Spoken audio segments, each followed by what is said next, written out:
we've seen these riots, and they are riots, and people calling them protests is such a joke.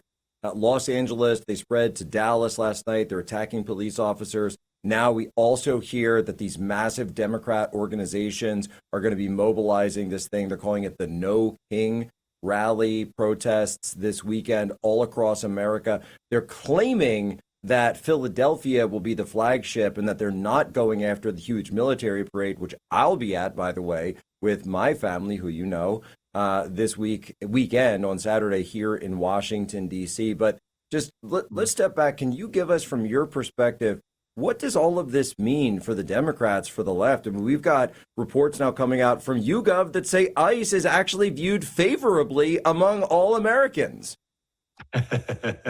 Yeah. Last week when I was testifying before Congress about all these green groups and how they have been grifting off the taxpayers and there's no climate cause, this is all just funding Democrats. This is an example of it. You look at the number of green groups who were involved this weekend. What does this have to do with climate change? Nothing. Green groups, pro-abortion groups, pro-trans groups.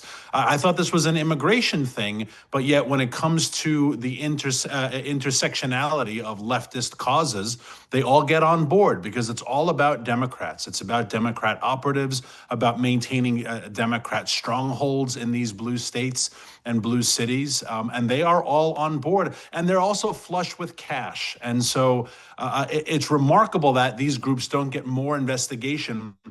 Part of what I was calling for last week at this congressional hearing, investigate these groups because they're not nonpartisan. They're not doing just some general service. They are operatives of the Democrat Party.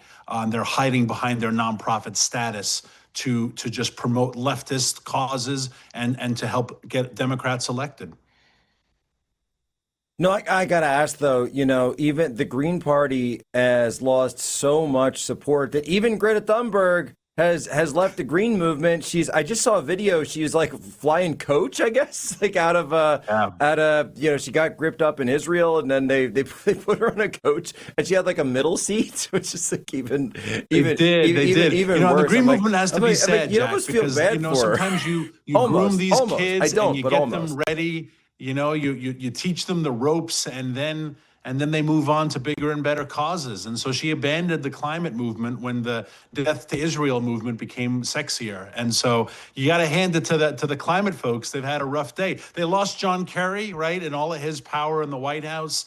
They lost the EPA. Lee Zeldin's doing his part at that. And now even Greta doesn't care about climate change. And that's why I think all these climate groups are going to be involved on Saturday. They're looking for something to be angry at.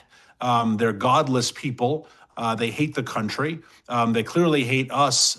But, something I put on Twitter a little while ago, which I thought was pretty profound, if I say so myself. Hate is strong, right? Hate is powerful, but hate's not a winning message. They hate us. They really do. They hate President Trump. They hate you. They hate me. They hate MAGA. But all that hate was not enough to swing one county or one state for Kamala Harris. So it looks like they're powerful right now. But hate doesn't win. Hate doesn't unite people. Hate just galvanizes the insane. And they're exposing to all the world how crazy they are. And if anything, their actions and these riots are making us better.